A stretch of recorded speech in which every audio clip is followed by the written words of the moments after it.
Hey everyone, James here at MyHEAT. A quick note to say this is the Heat Seat episode 2 with Angie Ostaszewski from SEEL. She was a super fun guest and we had a great conversation.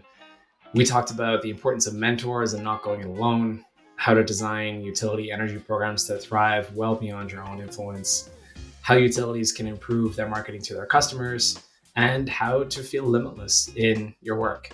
Angie is amazing. This was a super fun episode to record. I hope you enjoy and learn from the conversation. Hey folks, welcome to the Heat Seat. I'm James, Director of Growth and Customer Operations at MyHEAT, where we literally see the problem of building heat loss with aerial heat loss maps that we use to drive energy efficiency program results. Today, I'm super excited to be chatting with Angie Ostaszewski. Angie is an award-winning leader in the clean energy sector with over a decade of experience at Ameren, New Buildings Institute, and most recently at SEEL as Director of Strategy and Innovation. Beyond this, Angie, having met her just a couple months ago, is so clearly a powerhouse of building community and safe spaces, particularly with respect to inclusion and equity, and one of the friendliest people that you will ever meet. And so that's why I'm very excited to be talking with her today. So Angie, thanks for joining. Thanks for the time. Let's start with a super easy question, which is, where do you live and what makes it a great place to call home? I feel like you gave me a real layup here, one of my favorite topics. So I live in Peoria, Illinois, been in Peoria, Illinois for several years. If you haven't heard of it, it's where that saying "it plays in Peoria" comes from, because it was considered like a good test bed for products for the American people in the past. Uh, and one fun thing to know about Peoria is it's the most affordable mid-sized city in the country. Really? I bought my first home here for $33,000. That's a I think sentence that will never be said by anyone ever again. no, like that's a sentence I could imagine my grandparents saying. Yeah, it's wild. And that was only in 2017, but things keep getting more expensive. I know. That's awesome. So you and I met. I had the good fortune of meeting you at the annual conference planning committee for ASP. So that was down in Phoenix, Arizona, just a couple months ago. And I recall at the time you were talking about how excited you were to be moving into your new job at SEAL. And so I believe you've not been there for a month or two. So how's that going? I'd love if you can sort of tell us about the work that you're doing there and how everything is going so far. Yeah, I feel so at home at SEAL. I've worked with one of their teams since 2018, have always had a really good working relationship with them. And now coming over to be part of not just like the company, but setting the company strategy is really, really exciting to be entrusted with that level of responsibility. So getting to jump in and do things like, one, look at what kind of programming are we pursuing. I got to leverage some of my past experience. I ran the equity portfolio and the innovation portfolio for Ameren, Illinois' energy efficiency programs. So getting to think about what new technologies do we want to incorporate or study. So there's an aspect of educating staff on what's new in the industry, an element of working with different teams on program design. And then I've also got under that working with our marketing team and building out our equity portfolio of programs and offerings. I think because SEAL is a Black owned business that has a really diverse staff, they've been doing equity work for a long time. But sometimes it's really hard to put your finger on what is the part of what I do that is an equity service. So things that Mm-hmm. people don't think about, like facilitation, but with the intention of being inclusive. Like, there is so much power in being the facilitator of a meeting or discussion and creating balance in the dynamic and actually capturing everyone's feedback, but also things like ADA compliance of marketing Mm-hmm. materials, adapting them for different abilities. DEI trainings is something me and my mentor, Scott Allen Davis, both have done a lot of, and also technical assistance. So before I was with the utility and I had a service territory, and so I've loved coming up with ideas of things to do there. And now there's so many things that we can take and do anywhere, which is really exciting to feel like limitless. And Wow. last year, we piloted with SEAL a grant writing program in Illinois to help nonprofits apply for clean energy funding because I started out at a nonprofit. I know what it's like to be getting paid very little to do a lot. And then on top of that, they're like, run the program, but also apply for money for the program and also do the grant reporting. It's too much sometimes. So we put together a program to help nonprofits apply for that funding and even write the applications for them. And they've now won over $10 million just from that Holy, of support. So I want to do more of that. that's incredible. That's a big number, and removing that sort of capacity constraint for people who are probably already pretty time strapped, but to do such an important thing is really cool. Yeah. I wanted to touch on for a second. You described kind of the role that you're in now as limitless, which is awesome. I'm pretty sure there was a movie called Limitless too. Um, but It was I, about a new director of strategy and innovation at an energy firm, actually. I didn't see it, but I believe you. Yeah, that sounds like the script. Yeah, I think that's really incredible. I'm so happy to hear that for you. I don't know that there's a lot of people who would describe their jobs or the work that they do as making them feel limitless. So that's really really cool.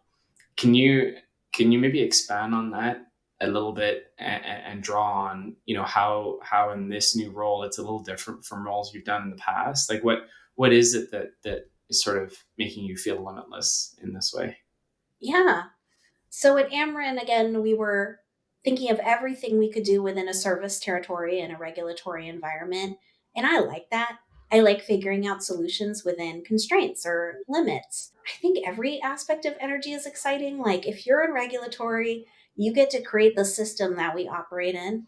If True. you're in program operations, like you and I are, you're looking at actually delivering something and seeing people benefit from it real time. But then there's also, like stakeholder relations, there's evaluation, like there's a huge ecosystem that's like interdependent, but also because so much is changing in energy, it's always changing. Now companies that historically never thought about renewables or solar have to consider with all of these new sustainability plans at the state level, city level, how they adapt and grow. And so at SEAL, it's like we're not limited to serving a specific area. We're not limited to a specific kind of program. Like because we have staff with so much expertise Hmm. and this company's been around since 2009, like we have the people, we can go for anything, and I really was excited to work for Scott Allen Davis. Don't ever call him Scott Davis. You got to always include the Allen. That's who he is. Okay. I love Scott Allen Davis because his mindset is the mindset I have about work, which is one, I want everyone to always feel delighted when we work together, to feel supported and seen, and heard, and that everyone is a potential collaborator. I think a lot of people have the attitude that everyone's a potential competitor. And I mean, there's just so much opportunity out there. You can tap into federal funding, you can tap into other government funding, you can tap into, utility funding, private funding, foundation funding. I don't know that there's an industry with so many sources of financial support for the work we do like there is in energy. Yeah, that's a really great point. You've talked about Scott Allen Davis here today at SEAL. You've posted on LinkedIn about him or reshared some of his posts. So it seems like you just have a ton of respect for him, which is great. Can you tell us a little bit about how he leads within SEAL? Both kind of your direct teams and maybe more broadly how he leads, how he tries to influence the direction of the company. Yeah. I'm going to talk about all of my mentors. It's not like a laundry Yeah, list, but yeah. like, I was raised in an immigrant household. And so the like bootstraps theory was very front of mind for me. I always thought starting my career, I had to be completely self sufficient. And it really realized that there's no way to be part of an organization and have completely self sufficient success. There's what you do and then what people see you do. And also the opportunities people provide to you or feedback that other people aren't willing to give. And when I started in energy efficiency, it was really Crystal Sims, the VP of Economic Development at Ameren, and Deb Perry, who Mhm. at the time was over the residential programs. They were the ones who said, "You may not feel like you have the skills for this, but you do. We see that you have the skills for program design." And they really showed me, like, growing up as a person in an immigrant household who's a woman and a person of color and queer and has different disabilities actually makes you really well suited to design programs that are meant to serve everyone. And I'd never thought about my life experience like that. So they really were the first people that made me feel like I belonged in the energy space. And then along comes Scott Allen Davis, who I got to meet in 2018. Yeah. And it's just like, if you think I'm authentic when you meet me, I don't know how he's going to feel about me describing him as dripping with authenticity. I'm going to have to come up with a better phrase. But like, it's just, he is who he is. To meet someone who was, he was, I believe, a director at the time. Now he's a VP, but that high up, and I felt like this little peon, and I was like, oh my God, he is himself and he's successful. Like, Yeah. and he's in this corporate environment. He found a way where he didn't have to choose. Um, and I was like, so maybe that can happen for me too, that I can be myself. And like those people and their influence on me, like I really believe I wouldn't have the success I have without like a reference, someone making a connection for me, Hmm. someone setting an example for me in that way. And then, of course, you never know, flash forward to today. And now I'm working for someone who really changed my perspective about the work when we met years and years ago. It sounds like the common thread there. So between Crystal, Deb, Scott, it sounds like the common thread there is they all sort of stepped up to provide a safe space to open up a space where you could step into and just be yourself and be trusted and encouraged to bring all that you are and all of your skills. Yeah. And they like, people always say the phrase servant leadership, and that can get overused, but I really always felt like they set that example for me of they're all incredibly bright, super smart people, but when they were creating programs or solutions, it was never their ego that was leading. It was Hmm. always tailored to the person that they're serving. Something I learned from all my mentors early in my career is we create things that other people will change in the workplace. And at some point, you may be high up enough that you're the one changing what someone else gives you. But to depersonalize the attachment from the work product and realize I'm not meant to create this program, I'm meant to create a design or a system or a process that then other people need to weigh in on. Because if other people don't care about it or aren't convinced it will work, it doesn't matter. And someone has to tell you that in the business world. Not everyone just knows that. I've seen people really, really struggle and take things personally. And I think it was a big advantage to see that in action from the beginning. I really like that nugget of wisdom of reminding yourself that you're creating something that others will change and evolve and hopefully make better, right? Yeah. And I think that relates back to your earlier comments about, we can't kind of do this all alone. You should not be expected to be completely self-sufficient. That is why you have colleagues. That is why you have teams. That is why you have leaders. Is to collectively pass that baton around and take shape, mold, evolve into something Yeah. that's hopefully better, right? I had people when I left the utility who were like, what will happen to these programs you launched? And I was like, I'm not worried at all. If I create a program that fails without me, that's not a good program. Like, It's a great point. I should create a program that can thrive beyond my personal involvement, and the team there is still thriving. That to me is way better. I don't want to leave and it goes poorly. That was not a good teammate if I did that. Yeah, I think that's a great insight. I'm gonna definitely take that one forward, for myself, and share it with others. Thank you for that. Thank you for that nugget of wisdom. So I wanted to circle back a little bit to some of your comments earlier, um, about you, and who you are, and the many facets of who you are, the diversity that is within you and your personality. I think the way you described it was that it supercharges your ability to relate and uplift to others. I don't know. To me, it seems like a superpower. I don't know if you feel that way too. Thank you. That's so nice of you to say. You know, it's like when you grow up feeling really different, um, it unfortunately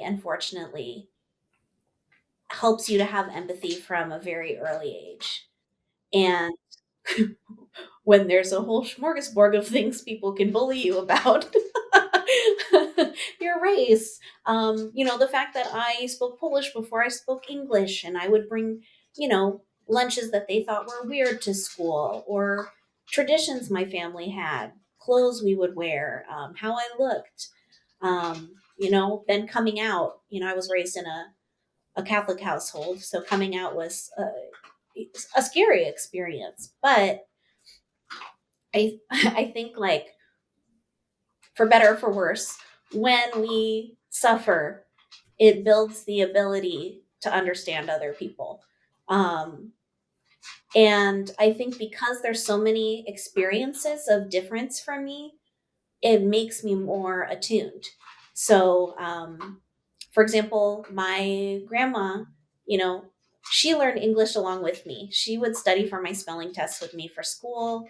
I was used to translating things either into Polish or simpler English. Um, I also have I have some chronic disability issues. I have a lot of friends with chronic disability issues, and I ended up applying that experience to design an accessibility program to give homes a smart home makeover. So all of the measures in the house are voice activated. And it's like when you expand your circle, whether it's your own identity or other people's, you just understand the world better. It's why people love to travel, and it helps them grow so much. Yeah, thank you for sharing that. I really like the story about learning English alongside with your grandmother. I think that's really nice. Just a humbling insight for you to share about the things that helped you learn empathy and how you apply it today. The smart home project, yeah, what a perfect example that is. So I mentioned in the intro that you are an award-winning leader in the clean energy sector. Did that particular project contribute to any of the awards that you received? I think so. Um, I don't want to be weird and be like, let me look at my awards. I Look at all of my trophies. I just moved, so I've been setting up my shelves in my office. So, um, I've been really fortunate to win the Rising Star Award from MIA, a DEI Leadership Award from AESP, and a DEI Leadership Award from Ameren when I worked there. And I think it was the fact that it's hard for me to say I, because there was a team and I would be nowhere without a team. But I know that I worked very hard to think about the task with equity programming is who are all the customers we're not reaching, and how do we reach them? And coming up with creative partnerships and solutions was the way. So, people with disabilities, yeah, you don't have a lot of time and energy. You're worried about medical bills. Why would you be applying for an energy program? Well, if it's also going to make your home routine easier, like, you know, just flipping a light switch on and off, if it's far above the ground, many people who use a wheelchair crawl at home, that alone is like, okay, that's going to be taxing. And then you think of that repeated dozens and hundreds of times. Yeah, Eliminating things like that has a huge value. And I think being able to understand what's important to people and then bundling it with energy, is one of my favorite things to do. I think that's maybe like my unique skill set, being a bridge. That's the sweet spot right there, is finding what people care about. Yeah, as in this industry, finding what they care about and bundling that with energy. I think that's a great way to phrase it. Definitely the sweet spot. When it comes to, let's say, clean energy or energy efficiency marketing, what are utilities doing wrong, or what could they do better? Hmm. So in college, I studied economics and sociology, and I realized later I gravitated towards those because I love understanding human behavior and how being within a group influences human behavior, how people are reacting emotionally, even during financial decisions, which we don't like to talk about, how there's a lot of irrational decision making in practical matters. So I think a lot of times you see utility programs trying to sell a benefit. Utility is a unique space. You're a monopoly. You very likely historically have a contentious or negative relationship with customers due to disconnections or policies, things that might be beyond your control, but the customer doesn't understand that. They don't Right. understand the regulatory piece, because, like, who has time to study up on that? So, knowing that there's a historically difficult relationship, that you're not necessarily the messenger to sell a benefit, it's harder to market, but shifting from thinking about giving a benefit to instead preventing a negative. When you make someone's life easier by removing a difficulty or an obstacle, they're aware of how it was difficult before. And so in their brain, it's easier to measure, like, okay, there's a benefit here. And most people are more motivated, again, from my sociology classes. Please don't ask me Yeah. to specific text, but people are more motivated to prevent a loss than pursue a gain. And so thinking Yes. of those utility interactions and going super basic. When you're moving, what can the utility do to make moving easier? People, that will impact people in those stressful moments of life. And that's difficult because we have teams formed around products and services. And so your mind wants to say, here's the widget, and here's how I want people to get into it. But sometimes it's more so, here's a way that historically we have put strain on our customers by default or due to regulatory restrictions. Let's remove that because they have to work with us. They have to have the relationship. So sometimes when you haven't made the foundational things as easy as possible and you're selling something shiny and exciting, it doesn't sit well with people. I totally agree with you that people are more motivated to avoid loss than pursue gain. I think that's at this point a well proven principle in, customer human psychology. Yeah. It's actually part of the work that we do at MyHEAT. We talk about heat loss, and how you really should be keeping that heat, but we focus on the loss aspect, as a means to call attention to the fact that people could be more comfortable in their homes, both in winter and summer. That their bills could be lower because of this loss. So that's a really interesting take on what utilities could do better in their marketing. Is, yes, focusing on removing barriers, removing pain. Why not kind of switch things up and try different approaches rooted in psychological principles, like you said? Yes. I did want to say I became aware of my heat when I was running the innovation portfolio. And it is exactly what I was just saying. I could have been doing that on purpose, but no, that was accidental. I'll Well, pay you the $20 later.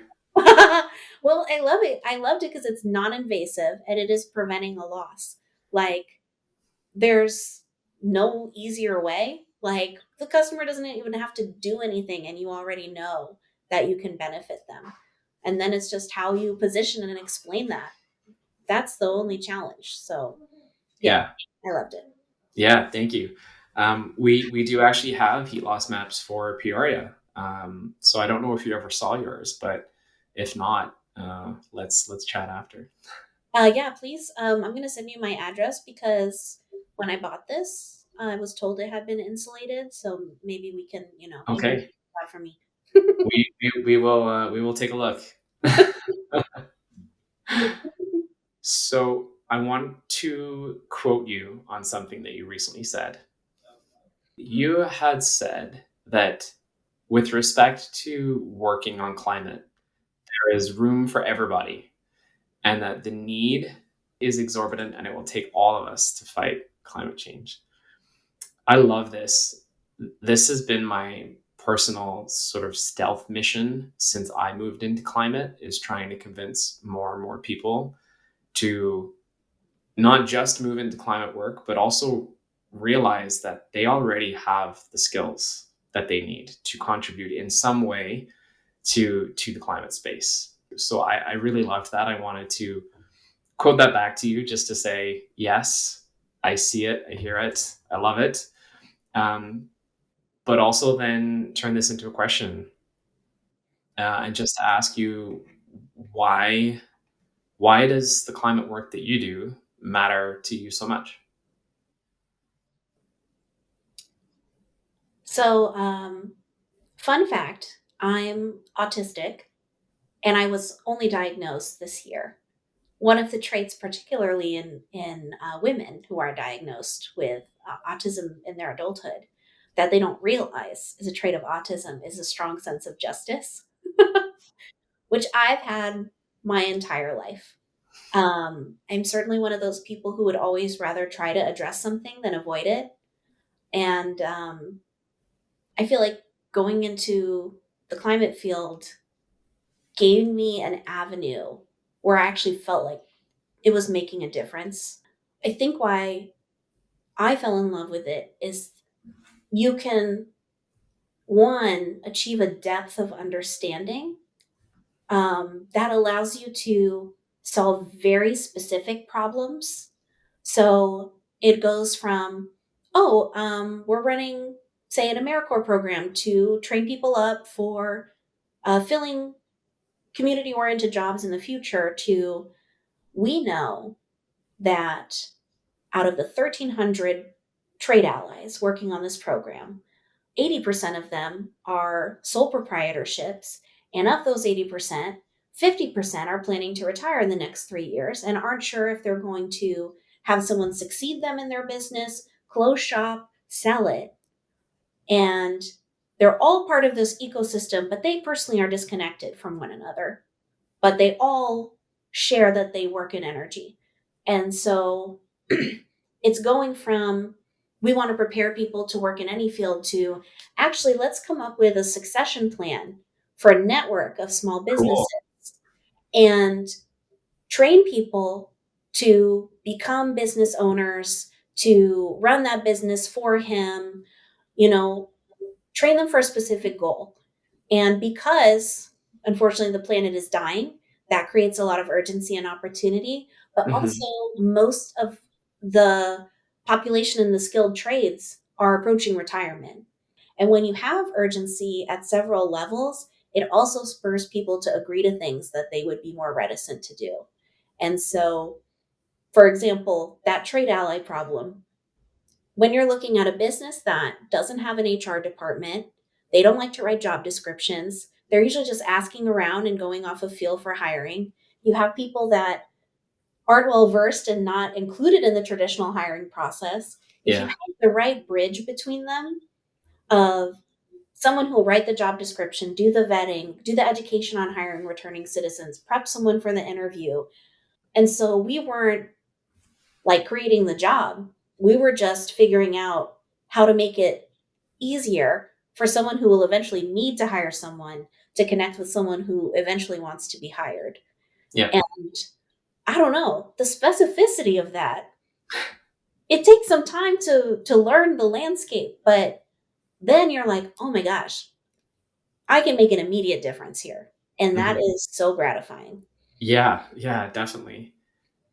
The specificity angle of that you mentioned is really interesting. For me, sometimes I feel I agree with you. I also feel the opposite. I sometimes feel that there are so many challenges to tackle that it is sometimes hard to know where to start. And that yes, you can tackle really specific problems, but I guess do you ever feel like in tackling a specific problem, any guilt or anxiety about ignoring other problems that may be kind of swirling in your mind or on your plate from a work perspective?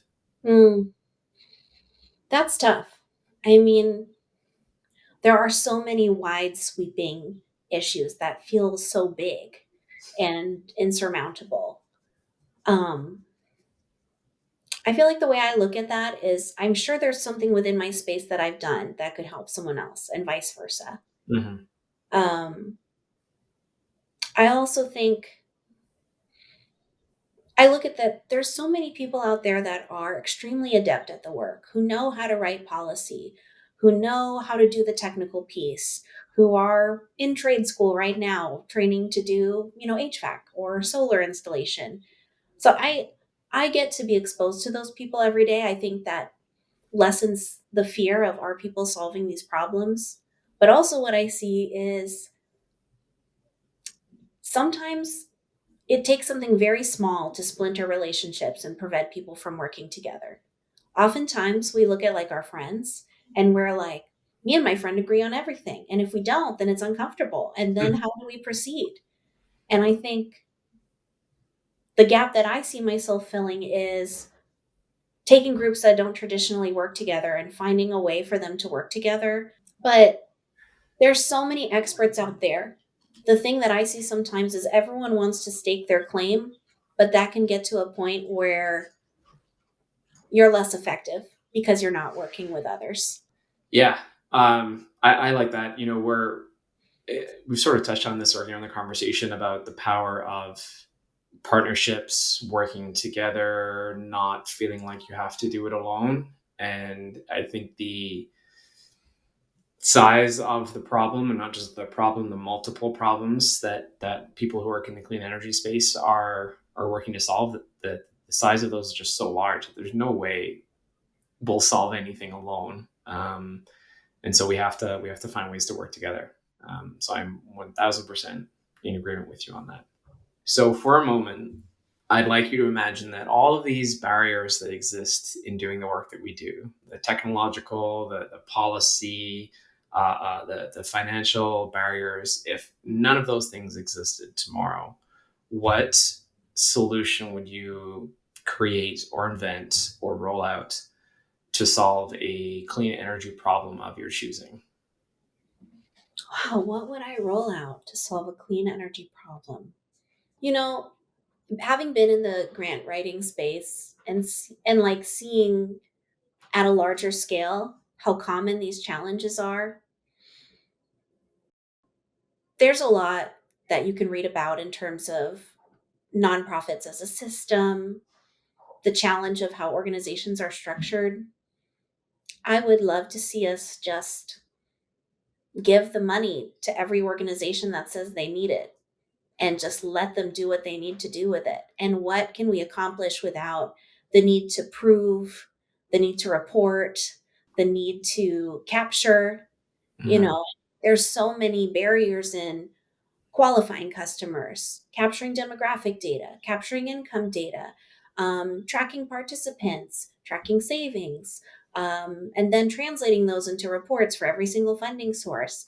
If we took out a bunch of the administrative piece, like what would it do for people emotionally?